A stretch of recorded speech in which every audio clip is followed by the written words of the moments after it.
안녕하십니까. 거꾸로 투자하는 쇼킹 부동산입니다. 제21대 대선 이후 부동산 시장은 어떻게 될까요?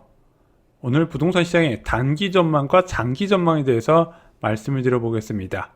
언론 보도를 찾아봤더니 대선 이후 전문가들의 전망은 대부분 비슷하더라고요. 하락 전망은 거의 없고요. 보합이냐 강보합이냐 상승이냐 이거에 따라서 좀 의견이 나눠지는 것 같습니다. 쇼킹 부동산이 생각하는 대선 이후 상황은요, 솔직히 굉장히 걱정됩니다. 단기적으로나 장기적으로나 모두. 그래서 저희가 예전 영상에도 강조를 드렸지만 다음 정부는 부동산 때문에 고생 좀 할 거라고 말씀드렸어요. 단기 부동산 전망 일단 올해까지만 한번 살펴볼게요. 일단 겨울은 전통적인 비수기니까 논의를 하더라도 3분기까지는 지속적으로 올라갈 가능성이 있다고 보고 있습니다. 세 가지 이유 때문에 그래요. 첫 번째는 기준금리 인하입니다. 5월에 문제는 연말에 어디까지 낮아질 거잖아요. 상반기 때 2번 낮췄고 하반기 때 몇 번 낮출까요? 모건 스탠리에서는 2차례 낮춘다고 봤고 하반기 때, 대신증권에서는 한 차례 낮출 거라고 봤습니다. 그래서 지금은 2.0에서 2.25%가 컨센서스예요. 그럼 하반기 때 몇 번 낮추냐가 중요할까요? 그건 중요하지 않습니다. 인하 사이클이라는 게 중요해요. 지금보다 0.5%포인트 이하로 더 낮아지기 때문에 그에 따른 시장 가격이 형성된다는 것에 집중을 하셔야 되는 거예요. 두 번째는 강남권 상승 흐름입니다. 강남 4구 주간 매매 가격 변동률을 봤더니 5월 19일 날 0.27%로 상승을 했죠. 자, 강남 4구 외에도 이번에 비규제 지역으로 이제 풍선 효과가 기대되는 곳도 상승세가 확대가 되고 있습니다. 문제는 강남 4구가 이렇게 다시 상승세가 확대되고 있는데 얘네만 오르겠습니까? 절대 자기만 오르지 않는다 말씀드렸죠. 그래서 현재 벌써 14억에서 17억 아파트 수요가 증가하고 있고 이들 지역 부동산에서 거래가 활발하게 체결이 되고 있습니다. 그러면은 이 가격대까지 상승세가 나타나게 된다면 통계에서 뒤늦게 좀 반영되는 측면이 있거든요. 제가 볼 때는 대선 이후에 통계로 나타날 것이다. 그래서 부동산 시장은 제가 볼 때는 다음 규제까지 지속적으로 상승할 가능성이 있다고 보는 거예요. 세 번째는 전셋값 상승입니다. 자, 서울에 1년 전 대비해서 전세 매물 볼게요. 차이가 많죠. 경기도는 훨씬 심각합니다. 왜냐면은 서울은 전세 입주 물량이 그래도 올해 좀 있는데 경기도 지역은 작년에 10만 호가 넘었다가 올해 8만 호 수준으로 뚝 떨어졌거든요. 그에 따른 영향이 있는 것으로 보여져요.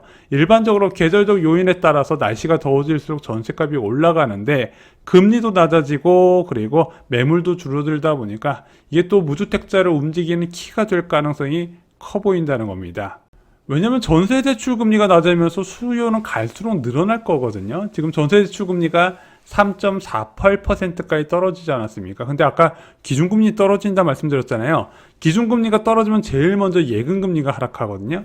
저희 전세대출 금리는 예금금리와 밀접하게 연관이 되어 있습니다. 주택담보대출 금리는 5년물 은행채 금리와 연동되는데 얘는 코픽스 금리와 연동되다 보니까 3% 중반에서 추가로 낮아질 가능성이 제기가 되고 있어요. 그러면은 야 이거 2%대까지 보는 거 아니냐? 저는 개인적으로 2%대 전세대출 금리가 되면 생각보다 전세값이 많이 오를 거라고 생각합니다. 이게 앞자리가 중요한데 3%대하고 2%대하고 대출 차주가 받아들이는 게 많이 달라요. 2023년 하반기 계약한 전세 계약의 만기가 이제 본격적으로 다가옵니다. 자, 산성역 포레스티아 볼게요. 현재 전세 전용 84 타입이 7억에 형성되어 있는데 2년 전에는 6억이었어요. 한 1억 정도 올라갔죠. 15% 이상 상승을 했습니다. 자, 신길 뉴타운 레미안 에스티움 살펴보겠습니다. 2년 전에 전세 가격은 6억 7천인데 현재 8억 수준이 됐죠. 하지만 이렇게 올라간 전세값 2년 뒤에는 어떨까요? 충분히 더 올라갈 가능성이 있다는 거 제가 앞에 이유를 말씀드렸죠. 전세 만기 앞둔 사람들 고민을 안 할 수가 없어요. 자, 2023년에 집값 대폭락한다 그래가지고 막 연장했는데 오히려 매매나 전세는 다 올라버렸거든요. 그래서 저희가 매매와 전세는 같이 움직인다고 말씀을 드려서 지금 전세 가격이 올라간 상황에서 매매 가격 하락을 기대하기 좀 어려운 부분이 있습니다. 자, 근데 이 사람들 그냥 사면 되잖아요. 근데 못 사요. 왜요? 2023년 바닥 가격이 와는 거라서 못 사는 거예요. 지금 뭐 강남 같은 경우는 그 바닥 가격 대비해가지고 뭐 완전 다 전고점 뚫고 올라가는 분위기다 보니까 그 가격 생각해서 못 사는데, 제가 한 가지 좀 조언을 드리면은 부동산에서는요, 과거를 기억해서 좋을 게 하나도 없다고 생각을 합니다. 자, 과거에 내가 얼마에 살 수 있었는데, 과거에 내가 얼마에 팔았는데, 이게 아무 의사결정에 도움이 안 돼요. 현재 나의 주어진 조건에서 가장 최선의 방향을 찾는 결정을 할 수 있는 데 도움이 되지 않을까 생각이 듭니다. 단기적 관점은 알겠다. 장기적 관점에서 상승을 전망하는 이유는 무엇인가요? 여러분 혹시 올해 분양시장에서 느낀 게 없나요? 저는 분양이 진짜 없었다고 생각합니다. 그나마 5월에 좀 많이 쏟아졌는데 그 안에 대부분 신도시 분양이었고요. 일반적인 민간 택지 분양은 거의 씨가 마르다시피 했어요. 그래서 3기 신도시와 어쩌다 나오는 2기 신도시, 고덕 강일지구 같은 분양 말고는 민간 분양은 거의 없다시피 했다는 겁니다. 앞으로도 그럴 가능성이 높다는 거예요. 이 분양 시장에서 분양이 없다는 건 어떤 의미예요? 공급 부족이 예상이 된다는 거죠. 이것은 3년 뒤의 일이 아닙니다. 당장 내년부터예요. 진짜 말도 안 되는 수준으로 급감합니다. 서울시 입주 물량 올해 3만 8천 가구인데 2026년에는 1만 3천으로 3분의 1 수준으로 줄어듭니다. 경기도는 올해 8만 1천 가구가 입주해요. 2024년에 10만 원 넘던 거에서 8만 가구로 줄어드는데 내년에는 5만 5천 가구로 뚝 떨어지게 됩니다. 자, 인천광역시 볼까요? 올해 2만 7천 가구입니다. 내년에는 1만 6천 가구예요. 자, 서울, 경기, 인천 모두 다 입주 물량이 급감하고요. 이 수치가 2017년에도 유사한 수준으로 이어지게 됩니다. 그래서 앞으로 공급 부족 이슈가 계속 지속될 가능성이 큰 거예요. 이 공급 부족이 언제까지 이어지나요? 저는 최소 2029년까지 이어질 거라고 보고 있습니다. 원래는 2027년에 3기 신도시가 동서남북으로 입주 물량이 쏟아졌었어야 돼요. 근데 이게 지연이 되지 않았습니까? 그래서 지금 입주자 모집 공고 본청에 나오는 거 보면 대부분 2028년 입주가 많거든요. 이것도 이제 시범단지에서만 이제 나오는 거고, 제대로 된 입주 물량은 언제쯤 나올 것이냐? 2029년이 아니라 한 2030년부터 나올 거라고 예상이 되는 거죠. 자, 입주 물량 하나만으로 시장이 결정되지는 않는다 말씀을 드렸어요. 자, 근데 얘가 금리 인하와 겹치면서 문제가 되는 겁니다. 그래서 공급이 많을 때 금리가 올라가면 이게 시장을 파괴적으로 만들 것이고, 공급이 적을 때 입주 물량이, 그러니까 공급이 적을 때 금리가 떨어지게 된다면 이것도 시장을 불안한 요인이 되거든요. 그래서 장기적으로 좀 불안할 요인이 많다, 이렇게 말씀을 드리는 거예요. 집값 상승 흐름에 견제 수단이 무엇이 있을까요? 가장 대표적으로 시장 금리가 올라가는 겁니다.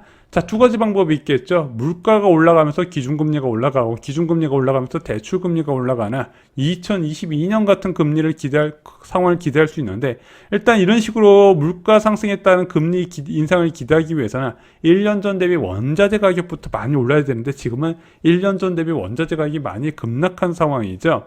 두 번째는 규제입니다. 윤석열 정부에서 많이 활용했던 거, 은행을 압박해서 시장 금리를 올리는 방법이 있었는데 이게 은근 좀 효과가 있었어요. 다음 정부에서 어떻게 할지 중요하다 말씀을 드렸죠.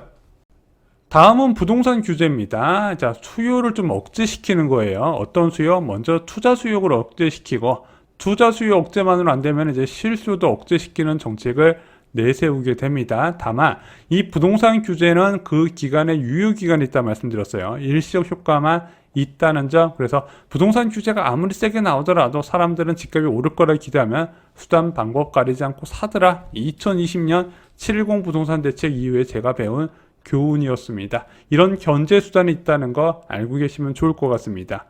그럼 부동산 규제 같은 거 공부할 필요 없겠네? 근데 이게 중요한 이유가 뭐냐면은, 부동산 규제를 전체적인 포괄 규제로 하느냐, 아니면 이제 선별로 타켓 규제에 따라서 상급지의 솔림이 지속될 것이냐, 그리고 양극화가 지속될 것이냐, 아니면은 이제 상급지가 좀 덜 오르고 중급지, 하급지가 올라갈 수 있는 돈길이 열리냐, 이것도 한번 관심을 가질 필요가 있습니다. 그래서 쇼킹부동산에서는 다음 정부에서 부동산 대책이 나오면 이런 것까지 고려해서 여러분께 말씀을 드리겠습니다. 오늘 영상 요약해 드리겠습니다. 대선 이후 수도권 부동산 상승세가 더 커질 가능성이 있습니다. 강남권 아파트의 상승세의 지속, 기준금리 인하와 전세의 상승 등이 그 배경인데요. 그래서 하반기쯤에 아마 새로운 정부에서 부동산 대책 세게 내놓지 않을까 생각이 듭니다. 2029년까지 수도권 아파트 공급 부족이 예상이 되고요. 이것이 시장을 자극할 우려가 있다는 점, 입주 물량은 단독으로 시장을 움직이진 않지만 금리 사이클과 맞물 경우에 큰 영향력을 발휘하는데, 입주 물량도 줄어들고 금리 인하 타임이다 보니까 장기적으로도 이제 좀 시장이 불안해질 가능성이 충분히 있다고 보는 겁니다. 3기 신도시 사업 지원이 이런 부분에서 아쉬운 거예요. 오늘 준비한 소식은 여기까지입니다. 5월 24일 멤버십 영상에서요, 오랜만에 서울의 분양가 상한제 아파트가 공급이 됐죠. 고덕강일 대성 베르힐의 청약 전략과 안전마진 등을 총정리해드렸습니다. 쇼킹 부동산 멤버십은 주3회 전용 영상이 들어가고요, 내 집 마련과 투자의 모든 정보를 담고 있습니다. 다른 인생을 원하는 분들께 적극 추천드립니다. 이상 영상 마치겠습니다. 감사합니다.